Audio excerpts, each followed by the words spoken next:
உண்டோ காணிந்த உலகில் எனக்கெதிரே என்றே தன்காளி இப்படியே சொல்லியவேன் பாலரையும் தானெடுத்து பரமசிவன் அருளால் கோலமுள்ள மாயன் கொடுத்தார் ஒரு வார்த்தை சொல்லி சீலமுள்ள காளி என் சித்திர பாலருக்கு மாதலைதான கோர்தீங்கு வந்ததே உண்டானால் குதலையரே உந்தனுக்கு கோடும் சீரைதான் சிக்குமென்று சொல்லியே காளிகையில் சிறுவரையும் தான் கொடுத்து வல்லவிலமுள்ள மாடுதனில் எறியையும் வேதாவும் நல்ல நெற்றி விழி உடையால் தந்தனையும் மாதாவுமான வாய்த்த சரஸ்வதியையும் தேவர் முதல் வானவரை சிட்டர் முனிவோர்களையும் மூவர்களையும் கையிலை ஊரே போயென்றனுப்பி காளியையும் பிள்ளைகளை கருத்தாய் வளர்த்திடன்று ஆளி அடைத்த அச்சுதரும் தான் நடந்து ஸ்ரீரங்கமாவதியில்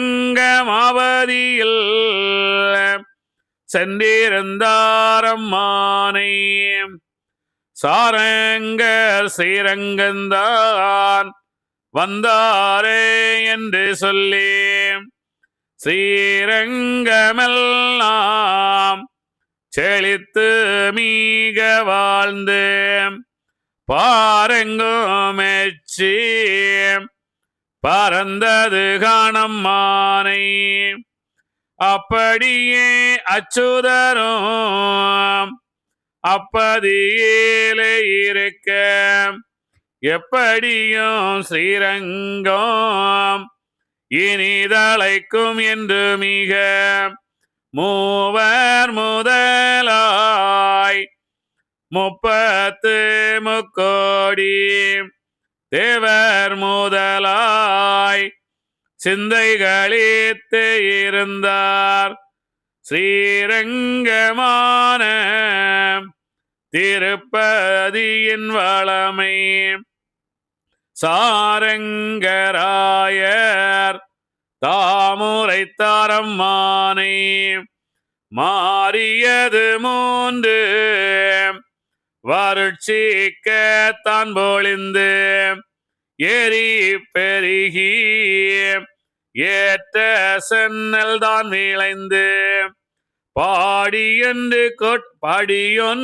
கோட்டையொன்றாய் பழுத்து வரும் சென்னல்லது கரும்பு முத்தினும் காசுவும் கரை புரளும் அரும்பு வனமும் அகில் தேக்கு மாமரமும் கோபம் ஸ்ரீரங்கரன கூப்பிடுங்காணச்சுதரை மாவும் ஸ்ரீரங்கரன வந்தளைக்கும் அச்சுதரை மயில் கோயில் மான்களையும் வாய்த்த அணில் வட்சிகளும் ஓயிலாக அச்சுதரை உள்ளாக்கி ஆடி வரும் அவ்வூரில் உள்ள அந்தணர்கள் எல்லோரும் கௌவை வேறு இல்லாமல் கரிய மால்தம் தனக்கு பூசை முறை வைத்து பிராமணர்கள் சூழ்ந்து வர ஆசையுடன் அச்சுதரும் அங்கே இனிதிருந்தார். ஸ்ரீரங்கம் அவதியில் சென்றிருக்கும் அப்போது சாரங்கர் பெற்ற சான்றோர்களின் பெருமை சொல்லுகிறார் எங்கள் திருமால் காணம்மானை. நல்லது தானென்று நாடி தீரு கேட்க அன்பான சான்றோர்க்கு ஆன மாகாளியம்மை தன்பாலர் போலே தான் வளர்ந்து வித்தைகளும் வருத்தி கொடுத்து மன்னர் தானாக்கி கருத்திலுற காளி கண்ணான மக்களுக்கு வேண்டும் பணி விடைகள் வேண்டும் பணிகளெல்லாம் விதவிதமாய்தான் எடுத்து பூண்டந்த மக்களையும் பூத்தானமாய் வளர்த்தாய். மிக்க நல்ல பிள்ளைகள்தான் வீரரென ஆகுகையில் தக்கனென்ற சூரன் தன் பேரில் மகாளி படைக்கு எழுந்தருளி பாலரையும் தான் கூட்டி நாடைக்கு அதிகமுள்ள நாயகியும் பாலருக்கும் போர்க்கோலமிட்டு புட்டாபூரம் கடந்து ஆர்க்கமுள்ள காளி அலகை படையுடனே சான்றோரை விட்டு தக்கனையும் தான் விதைத்து மூன்றோரை நெஞ்சில் வைத்து ஓங்கார மகாளி தக்கனையும் கொண்டு சான்றோரவர் தனக்கு மிக்க வரிசை மிக கொடுத்து மகாளி புட்டாபுரத்தில் பூதகணம் சுந்தி நிற்க கட்டாத காளி கமலத்தில் விற்றிருந்தாய். இங்கே அந்த காளியிடம் அந்த குழந்தைகளை கொடுப்பதற்கு முன்னாடி ஒரு வார்த்தை சொல்லுகின்றார்கள். என்ன சொல்லுகின்றார் என்றால், அதாவது இந்த என்னுடைய குழந்தைகளுக்கு எந்த விதமான இடரும் வந்துவிடக்கூடாது, உயிர் சேதம் எதுவும் வந்துவிடக்கூடாது, எந்த விதமான இடரும் உயிர் சேதமும் என்னுடைய குழந்தைகளுக்கு வந்துவிடக்கூடாது அப்படின்னு அந்த பகவான் சொன்னோன்னா உடனே காளி சொல்லுகின்றார், என்னுடைய குழந்தைகா அப்படின்னு. அதாவது நம்ம நிறைய விஷயங்கள் நம்ம கண்டிப்பாக தெரிஞ்சுக்கணும். நம்ம அந்த 6 அறிவாக நாம் வாழும்போது, நாம் நினைக்கும் போதுதான் நமக்கு மரணம் நிகழும். இது சத்தியம், இதுதான் உண்மை. யாராலும் எதுவுமே பண்ண முடியாது. இங்கே என்ன சொல்லுகின்றார் அப்படின்னா, அந்த மக்களுக்கு இந்த 7வது நிலை சார்ந்தவனுக்கு ஏதாவது ஒரு தீங்கு நிகழ்ந்தால், அவன் தியானம் செய்தவன், தவம் செய்தவன், தன்னை உணர்ந்தவன், இறைவனை தன்னுக்குள் படைத்தவன், அவனுக்கு இந்த உலகத்தில் ஒரு தீங்கு நிகழ்ந்து விடுமா? அவன் இது அதாவது பராசக்தியின் குழந்தை அல்லவா அப்படின்னு சொல்லிட்டு அந்த காளி சொல்லுகின்றார். அப்போ இங்கே உடனே என்ன செய்யணும் அப்படி சொல்லுகின்றார். அது ஏதாவது இது இடர் வந்தால், ஏதாவது ஒரு பிரச்சனை அவர்களுக்கு வந்தால் நான் உன்னைக்கு சிறையில் வைப்பேன் அப்படின்னு சொல்லிட்டு சொல்லிடுறார். இது கண்டிப்பாக நமக்கு தெரிஞ்சுக்கணும். ஏன்னா இது எல்லாமே நம்மளுடைய அகத்தில் நமக்கு நடக்கிறது தான். காளி என்பவள் நம்மளுடைய பராசக்தி. நம்ம தியானம் தவம் செய்து நாம் வாழும்போது நம்ம பராசக்தியாக வாழுகின்றோம். அவதான் காளி.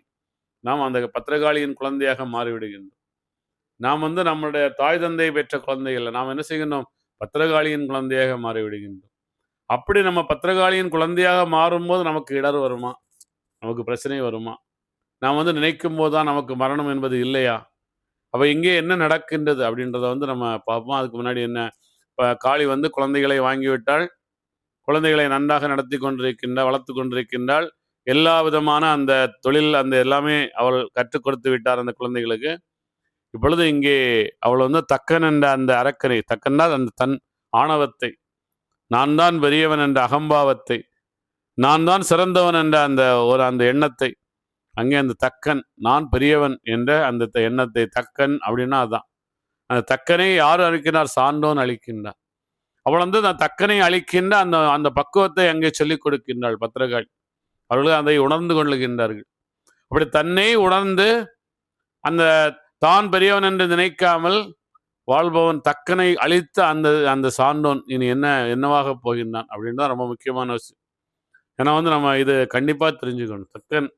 நாம் தக்கனை வந்து நான் பெரியவன் அல்ல, இல்லை எனக்கு ஆணவம் அல்ல, இல்லை நான் சிறந்தோம், அதாவது வந்து எல்லாத்தையும் நம்ம அழிச்சாச்சு. 7ஆவது நிலையை நாம் செல்லும்போது எல்லாமே நாம் அழித்து விடுவோம். அப்படி அழித்ததுக்கு அப்புறம் நமக்கு எப்படி சில வாழ்க்கையை நாம் எப்படி வாழ வேண்டும் அப்படின்றத வந்து நம்ம தெளிவாக பார்க்கணும். ரொம்ப முக்கியமான விஷயம். ஐயா வைகுண்டர் சொல்லுகின்றார், பல இடத்துல சொல்லுகின்றார். என்ன சொல்லுகின்றார் அப்படின்னா, அங்கே வந்து ஒரு ஒரு ஒரு ஒரு பசு வந்து மேய்ந்து கொண்டிருக்கின்றது. அங்கே வந்து அந்த பசுவுடைய கண்டை ஒரு கரடி பிடித்து கொள்ளுகின்றது. கரடினா கரடின்றது வந்து புலி பிடித்து கொள்ளுகின்றது. அப்போ அந்த பசு வந்து என்ன செய்யணும், அங்கே ஒருவர் தவம் ஏற்றி கொண்டிருக்கின்றார். அந்த தவம் ஏற்றி கொண்டிருக்கின்றவர்கிட்ட வந்து அது கெஞ்சுகின்றது. நீ வந்து என்ன செய்கின்றாய், என்னுடைய குழந்தையை வந்து அந்த புலி பிடித்து கொண்டு விட்டது, நீ வந்து அதை காப்பாற்று என்று சொல்லுகின்றது. அவன் நான் தியானத்தில் தவத்தில் தான் இருப்பேன் என்று தியானத்தில் தவத்தில் இருக்கின்றான். அது மீண்டும் மீண்டும் கேட்கின்றது. அது சொல்லுகின்றது, நீ வந்து எந்திரிச்சு சத்தமாவது போடு, ஒரு சத்தம் போட்டாலாவது அந்த என்னுடைய குழந்தையை அந்த அந்த அந்த புலி வந்து விட்டு சென்று விடும் அப்படின்னு சொல்லுது. அவன் மீண்டும் அந்த தியானத்தில் தான் இருப்பேன் என்று இருக்கின்றான். இதுதான் வாழ்க்கை. இங்கே இந்த சான்றோன் என்ன செய்கின்றான், அவன் அந்த தக்கனையும் அழித்து விட்டான். அவனுக்கு எல்லா சிறப்பும் நீங்க ஞாபகம் வச்சுக்க, நம்ம அகநிலை செல்லும் போது, இறைவனையும் நாம் நமக்குள் படைக்கும் போது, எல்லா உயிர்களும் இறைவன் என்று நாம் வாழும்போது நமக்கு வந்து எல்லா ஐஸ்வர்யமும் நமக்கு கிடைக்கும். இதுதான் வந்து உண்மைதான், சத்தியம். எந்த விதமான மாற்றமே இல்லை. எல்லா ஐஸ்வர்யமும் நமக்கு கிடைக்கும். அது எந்த இல்லை. அதான் அப்படி இந்த சான்றோன் இங்கே வாழ்ந்து கொண்டிருக்கின்றான் அப்படின்றத பார்ப்போம்.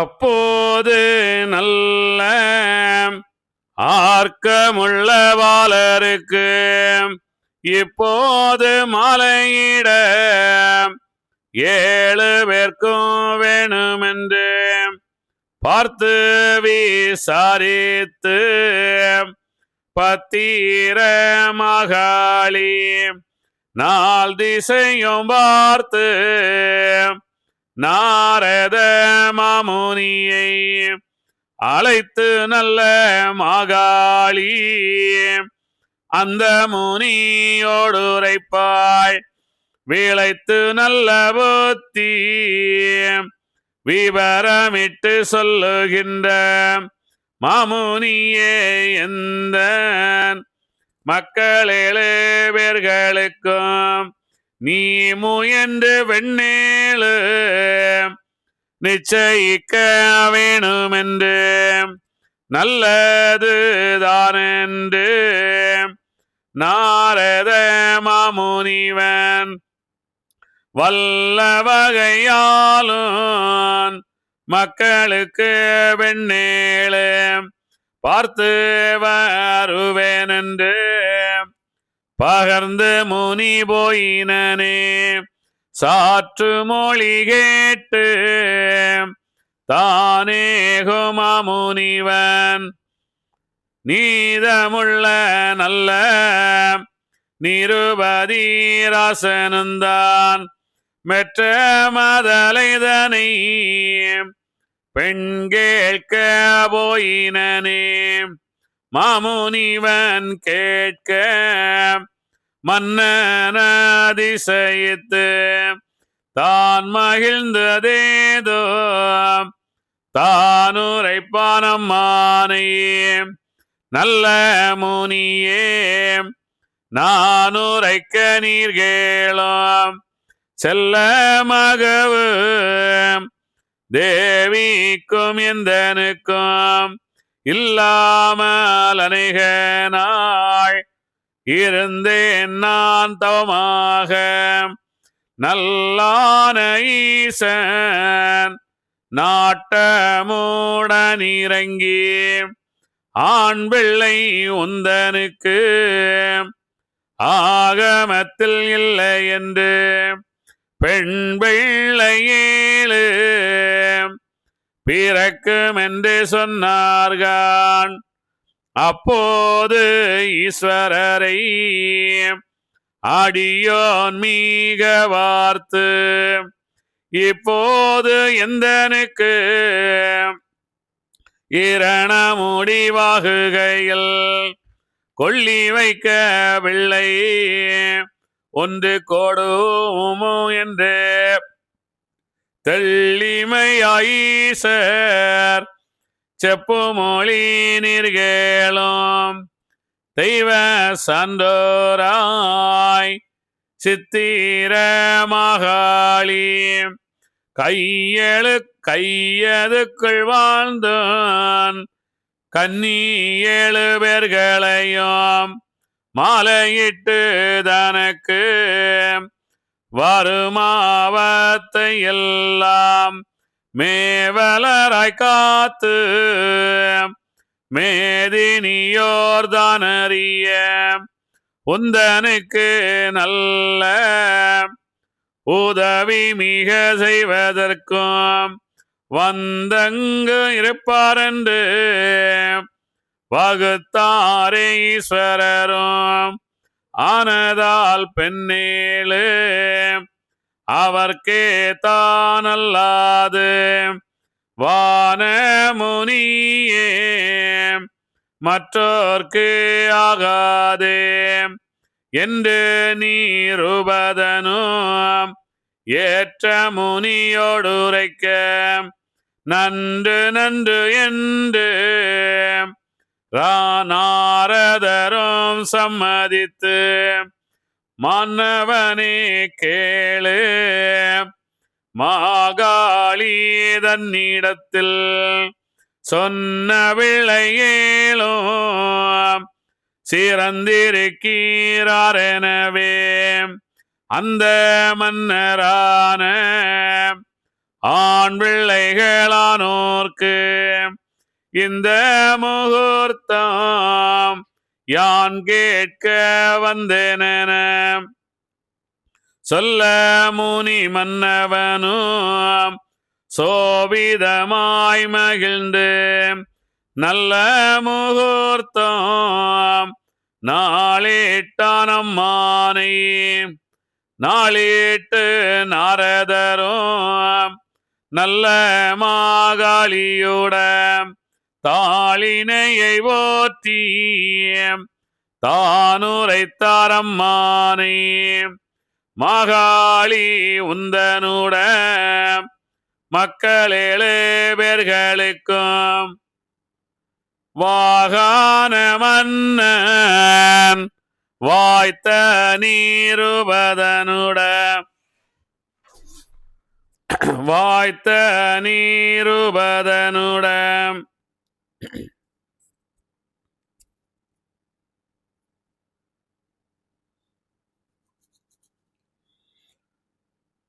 மக்கள் 7 பெண்களையும் மாலை மணம் சூட்டுதற்கு மிக்க நாளிட்டு மேவி வந்தேன் மெல்லியரே என்று முனி சொல்ல ஏற்ற மாகாளி சொல்வாள் நன்று நன்று மாமுனியே நான் வளர்த்த கண்மணிகள் தெய்வ பிறவியல்லோ திசை வென்ற சான்றோர்கள் பேசி வந்த பெண்ணுக்கு பிறவி என்ன மாமுனியே உயித்து வந்த பெண்ணேழு உற்பவம் சொல் மாமுனியே அப்போது பெண்ணார் ஆதி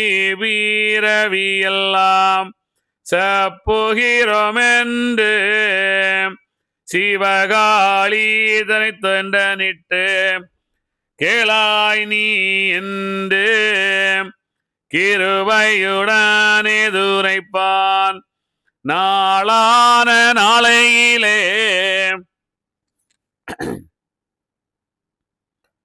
நாளான நாளையிலே நல்ல தெய்வ லோகமதில் தெய்வேந்திரனார்க்கு சொல்லேவல் செய்திருந்த நெய் நெடிய கண்ணி நேரிலை மாலல்லோரும் வேலை இன்னதென்று விரித்து கேள் மகாளி மாலையிலும் காலையிலும் வாசவன் கோந்தனுக்கும் பூவெடுத்து இட்டு பூசை புனஸ்காரமிட்டு கோவெடுத்த ராசனுக்கு குஞ்சமிடவாடி நீதாம் ஏவல் போரியுகின்ற ராச தெய்வ கன்னியர்கள் நாவுலகு மேய்க்க நடந்து வரும் நாளையிலே பூவுலகு மன்னர்களை பூத்தானமாக வெண்ணி பாவினிய கண்ணி பஞ்சமது வேறாகி பூவெடுத்து கண்ணி போகாமல் வாட்டமதாய் ஆவடுக்கங்கொண்டு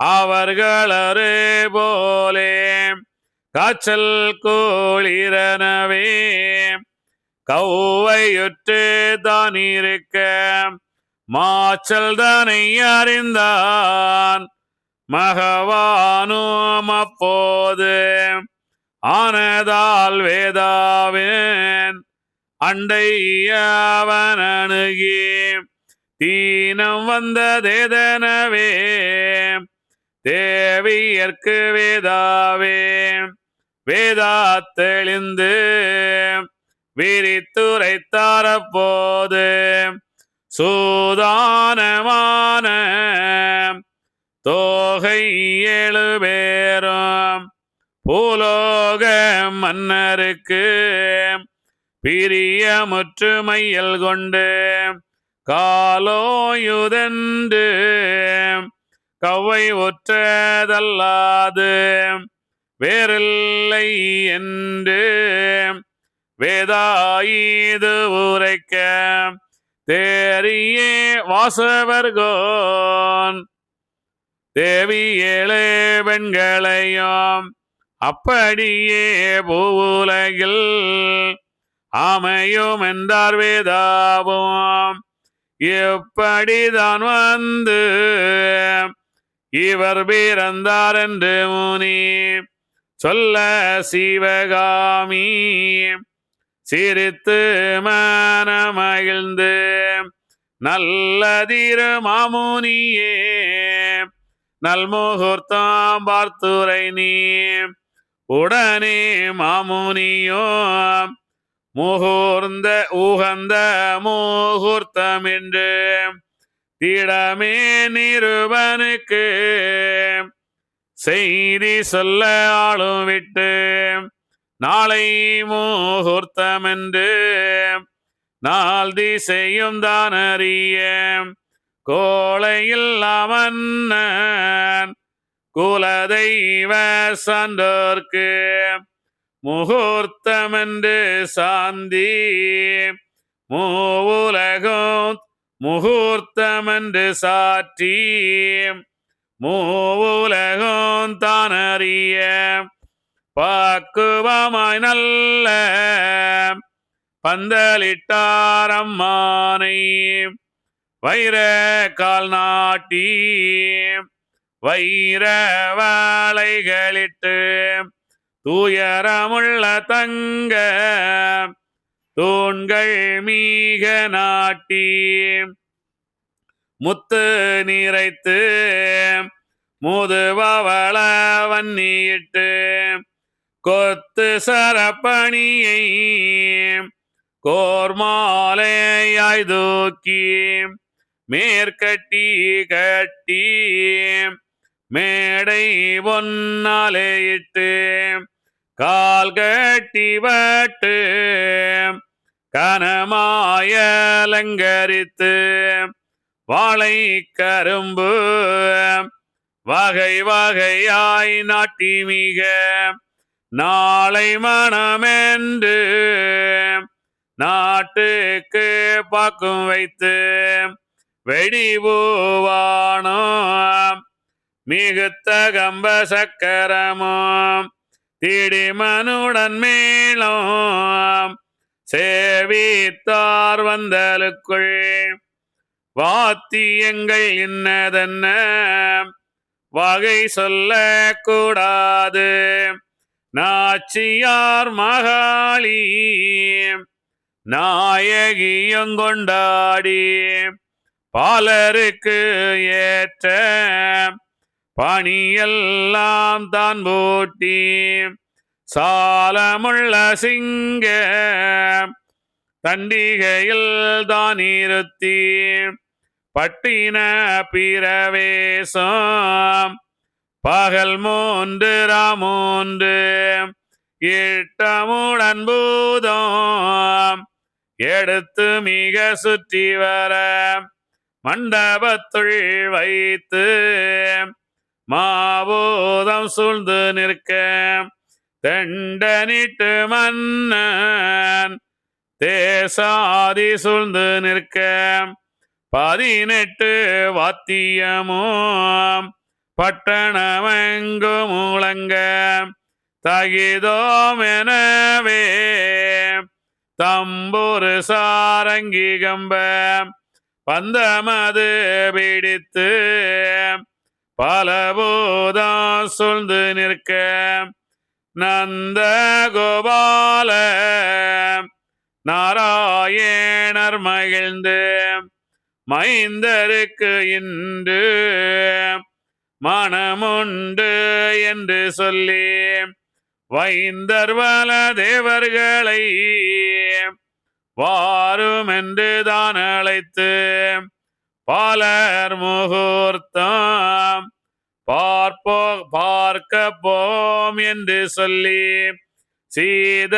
சீலமுடன் அனுப்பி ஸ்ரீரங்கமே விருந்தார் தேவர் புகழ திசை வென்ற சான்றோர்க்கு மூவர்களும் வந்து உதவி செய்தாரம்மானை நல்ல முகூர்த்தம் நாள் வார்த்து சான்றோர்கள் எல்லா சடங்கும் இயற்று வித்தாரம்மானை சடங்கு முகித்து சான்றோரை ஒப்பமிட்டு தடங்கொண்ட மன்னவரை தண்டிகையின் மீதேற்றி அரசர் மிக சூழ அணியீட்டி ஆட்கள் வர விரைவாக காளி வித்தகலை எறிவர அரம்பையர்கள் ஆடிவர ஐராவதத்தொன் வரவே வரம்பரிய தேவர் மலர் மாறி துவிடவே ஆலத்தி ஏந்தி அணியாய்தான் வரவே மூலத்தி கண்ணி மோகினியால் தன்னுடனே பூதமது ஆடி பிடாரியது சூழ்ந்து வர நாதம் இரட்டை ஊதி நடந்தார் மாப்பிளை கொண்டு விருதில் பெரிய வீர தெய்வ சான்றோரில் நிரூபன் மகளை நியமித்து மாலையிட